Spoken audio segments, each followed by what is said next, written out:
Hi Ottawa, and welcome to this week's episode of Operation Support Local, a program dedicated to helping get us back on our feet. And by us, I mean those local businesses that need our help as they have implemented new protocols to keep us safe. Also, we want to highlight some of those organizations and individuals that have done incredible things here in our community during the pandemic.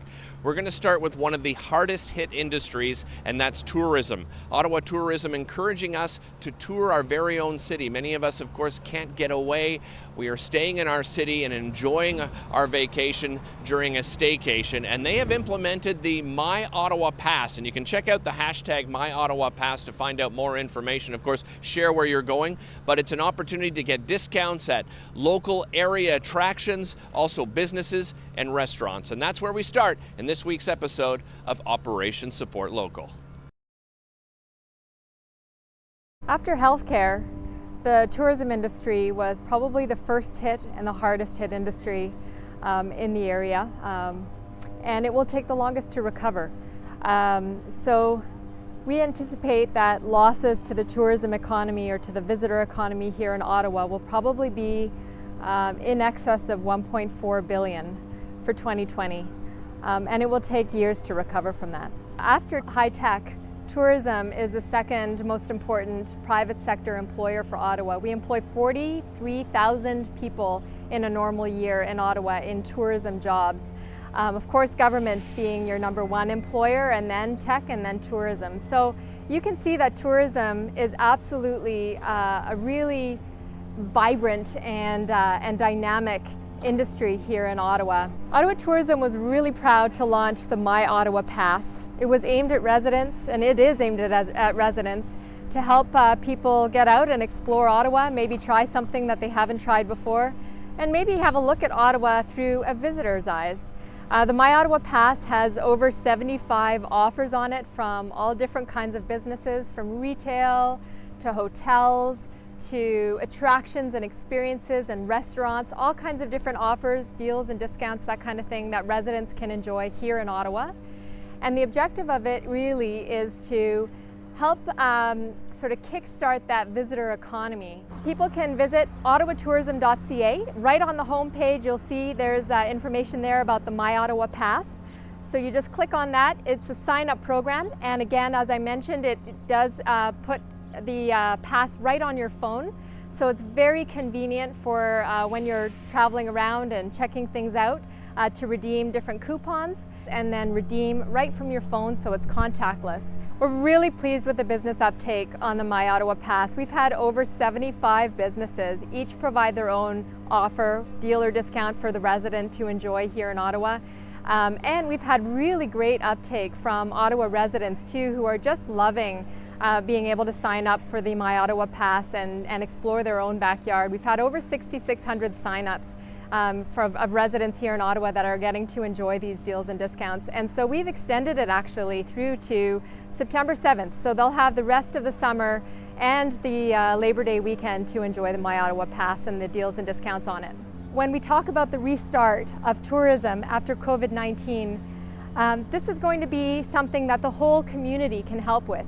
Everyone can be part of the restart to tourism, whether it's by getting yourself loaded up onto the My Ottawa Pass and using those pass opportunities, or whether it's suggesting that your sport tournament come and have a sport opportunity here in Ottawa, or your convention come and meet here in Ottawa in the future. So everyone has a role to play in the restart to tourism, and certainly it's a really vibrant industry here in Ottawa.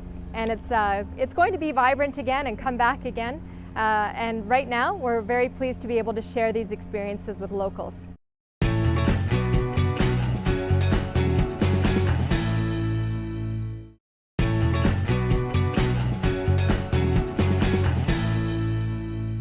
Next up is one of Ottawa's favorite family attractions, Little Ray's Nature Centre. They have struggled to stay afloat since the pandemic began, having to go into complete lockdown, and now they've been relying on private donations to feed the animals in their care. The good news is that they have started to do private tours, so we encourage you to visit their website and find out more about that.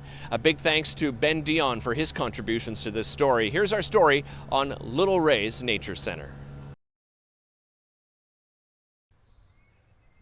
I'm the zoo director. I've been with Little Ray's for about just over a year now, and Little Ray's Nature Center started about 25 years ago, and it started off with reptiles and then grew and grew and grew over the last 25 years, and they now call Little Ray's Nature Center, which is the largest exotic animal rescue in Canada, if not one of the largest in North America.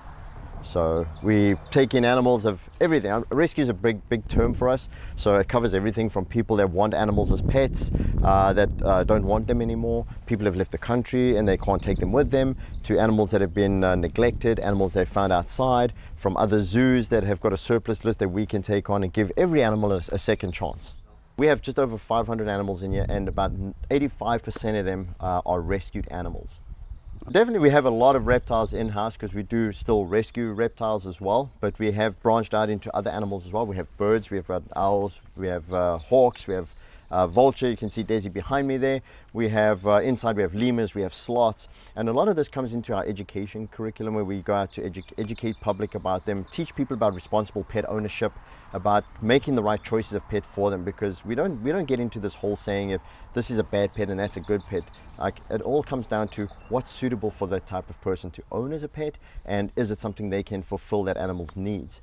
But we've had animals been taken in that have been dropped off by the government, where they've been confiscated, where they're no longer, people are not looking after them properly, and we've had them in medical conditions that have had to be treated as well. And so in the last couple of months we've had I think that's 6 animals that have come in so far, and this was something that we were always concerned about going into this pandemic, because we weren't sure how many people are going to dump their animals, right? And that's a big one because it's extra expense.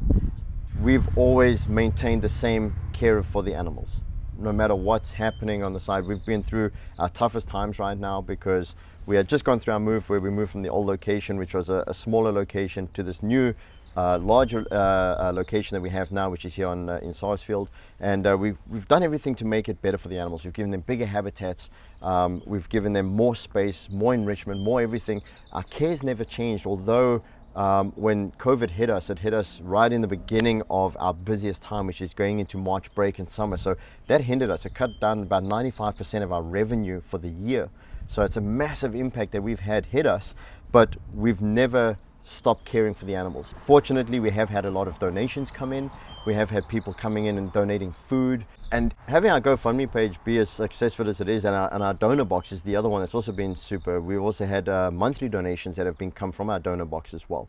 So all of this that's come in, I mean, we had, you get emotional. I mean, it's people giving in to say, we can last another month. We can make another month, right? And that's all we keep looking at, is how much money's coming in, and every dollar counts. Whether it's $1, $10, $50, $100, it goes to our medical supplies. We've always had our vet come out every 2 weeks, which is standard for what we do. We have our food, and our animals have always had the best food. We've had the maintenance, clean habitats, everything's been done for those animals. So, and that's all thanks to the funding that's coming in to allow us to continue to do this. So it's definitely an emotional ride for us.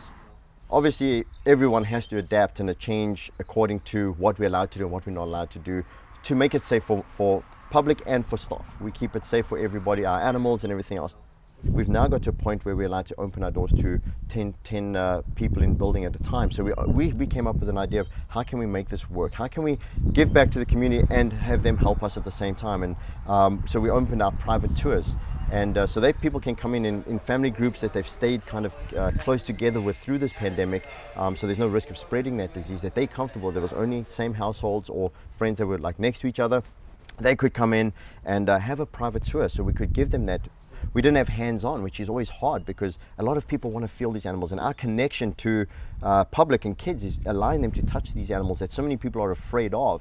That's where you build that connection. We see it from these little kids that used to know Little Ray years ago that are now coming in with their kids and wanting to support us, and it's definitely something that touches people's hearts. So allowing that, and we're gradually getting back into that phase as well. We can do it, we follow all the protocols, we make sure the facility's clean.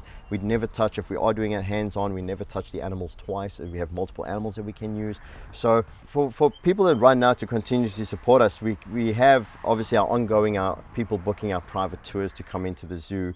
as well as we can do offsites. We can go to do people's birthday parties and stuff in the facility. Our donor box is a big one. We have a donor box and a donor program. So we have they can donate a sum of money, or they can go, which is also helpful to us, is the monthly donation. So then they can go into that. We also have opening out and rolling out now, as Shane was saying us earlier, our adopt an animal program. So people will be able to adopt an animal and give money on either a monthly or a yearly basis for those animals' care and needs.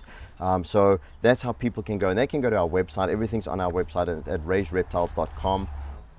We want to give the best to the animals, and that's what we're here for. It's a passion, and the people that work here, everyone that's part of the staff and the team, little Ray, I mean, he's been passionate for years. I've known him since 2007, and I mean, the passion that's been built up into this business is phenomenal. It started off as a family business, and then seeing all the staff that are here just to sustain and make sure that the animals' needs were met.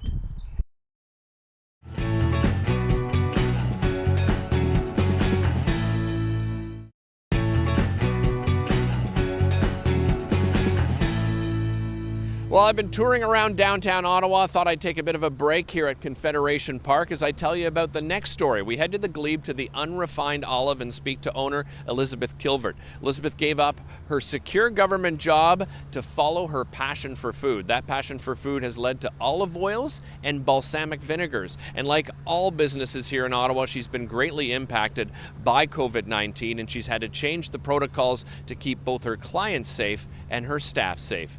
Here's that story.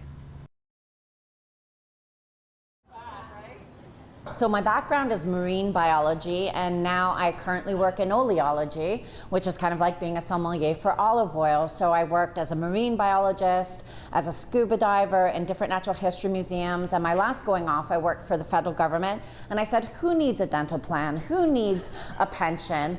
Who needs a stable salary? And I really wanted to go out and do something entrepreneurial and do something that build a business of my own, but build it around products that were sustainable, nutritious, delicious, and have that business be very integrated within the community. So about 8 years ago, this September, we will be celebrating our anniversary here at the Glebe, and then our store in Canada is 5 years old. So it's been a wonderful, wonderful journey of starting my business and being an entrepreneur and supplying olive oil, balsamic vinegar, and local specialty goods. So where did the olive oil passion come from? Yeah, well, I say, you know, I grew up in Halifax, Nova Scotia, so it's not something that we grew in our backyard or were particularly familiar with. But for me, food is my passion and travel is my passion. So when I was looking for a business, I knew I wanted to be food-based. I knew I wanted to be food stuff with a big, long history and lots of nutrition involved in it as well. One that was fair and equitable to the farmer, to the producer. It had to hit all those marks for me. So I was looking at tea, coffee, chocolate, spices, but it also had to be a viable business. So something that wasn't saturated in Ottawa. So that was the birth of the Unrefined Olive. I left my government job on September the 14th and opened my doors here on the Glebe on November the 14th. Never worked in retail, never touched a point of sale system. So it was a really fast learning curve. I look back at my calendar because I'm a paper kind of person and how I accomplished it, and it was the absolute right choice. So where do you source all your olive oils and your balsamic vinegars? Excellent question. So balsamic vinegar, which is what's beside me here, dark and light, it's a protected geographic product. Comes from Modena, Italy. So we work with the second oldest producer there in Modena, Italy. So all age minimum 12 to 18 years. The olive oils, it depends on who's producing the good olive oil. People always say, I want olive oil from Italy, from Greece, because they think the Mediterranean region. Well, that's the northern hemisphere. California's been producing olive oil for over 500 years. We also have southern hemisphere productions in Australia, Chile, Argentina, Peru.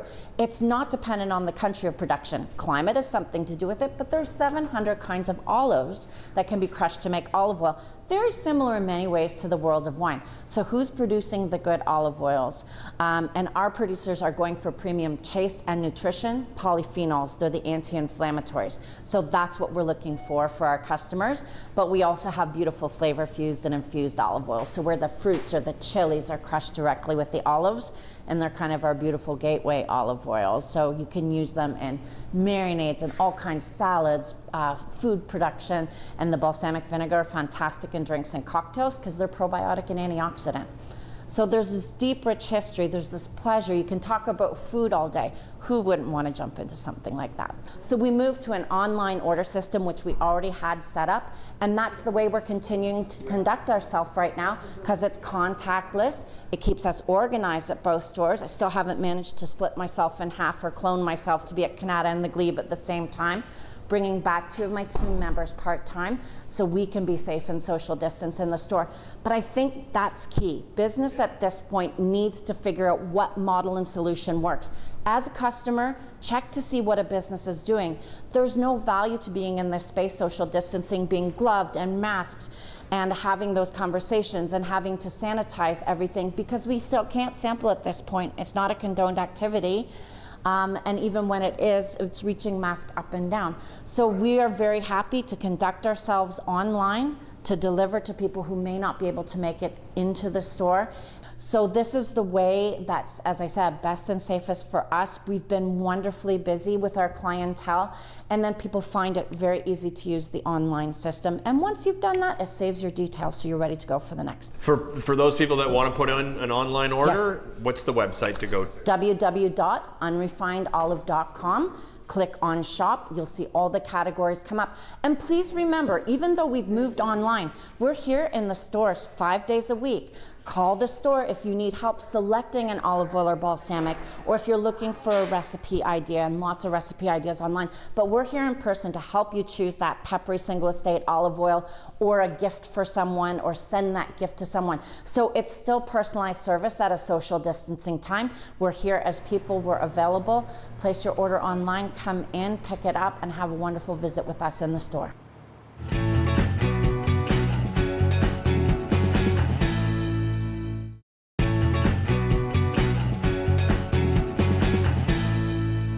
Our next story brings together 3 local organizations working together to prepare 100 hot meals per day to some of the most vulnerable in our community. They are servicing West Centertown and the Hintonburg area. I hope you enjoy it. Parkdale Food Center is an organization that serves neighbors in the community of Hintonburg that require food services. We have a food bank as part of that service, but there is so much more to Parkdale. It's really about the community and bringing people together. We do a lot of social enterprise work where we help people learn skills and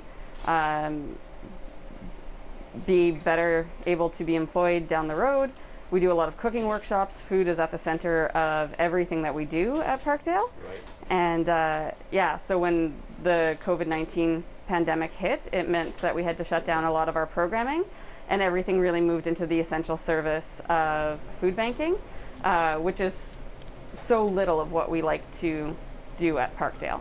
Let's talk about the impact of COVID-19 on the people that you serve in the community. Have you seen a spike in people that are using the food bank itself? So we certainly initially saw quite a bit of a spike. I think that in the last few weeks it's started to level off as things have started to reopen and more people have been able to go back to work. But yes, there was definitely a big spike in the early days, and also frankly with all the meal programs having to shut down across the city, that made a big impact on people that were accustomed to eating food at meal programs at a number of different social service agencies across the city. How do people get in touch with you? What's the best way to find out information and how to donate? So the parkdalefoodcenter.org website is the best place to go to make a donation. You can do that right through the website. We partner with Parkdale Food Center to do Cooking for a Cause. So every day at noon, hot meals go out to the Somerset West Community Center. So we do 100 hot meals every day and work with donations and try to send out as much healthy food as we can. Yeah, tell me about that. I know that's really important to you guys, is that you wanted to make sure that the food you were sending out was good food, healthy food. Tell us, what kind of meals do you send out? So we sent out today is going out meatballs and barbecue sauce with roasted potatoes and broccoli. We know we've gotten great feedback on any fresh vegetables people have gotten.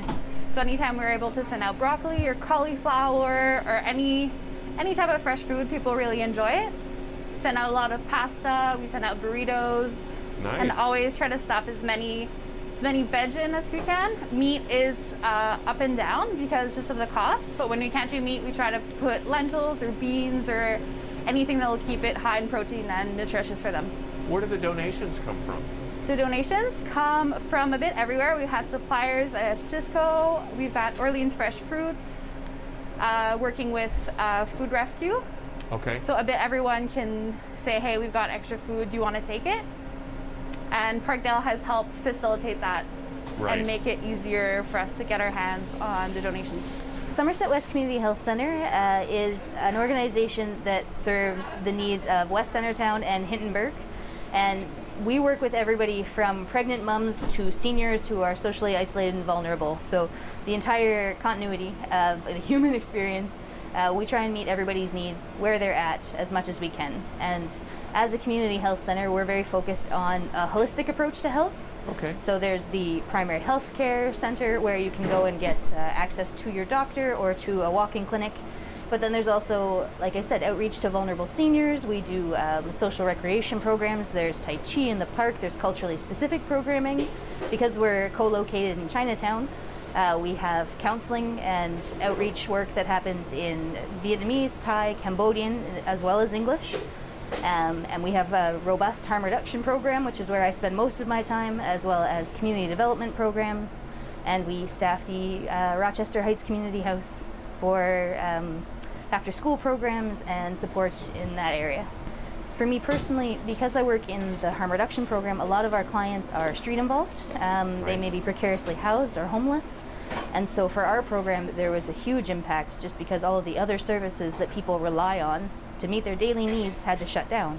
Right. So the drop-in centers closed, and the libraries and the community centers and all the places where people would go to use a bathroom, to access the internet, to have any opportunity to socialize with other people, all of them closed in our neighborhood. And so there was this huge need that I think we, along with our community partners who are wonderful, were able to respond to quite quickly and appropriately.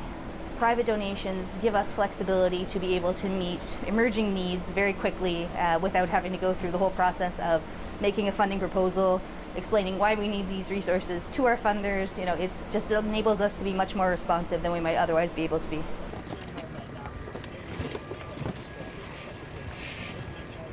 Thank you very much. Have a good day. Thank you.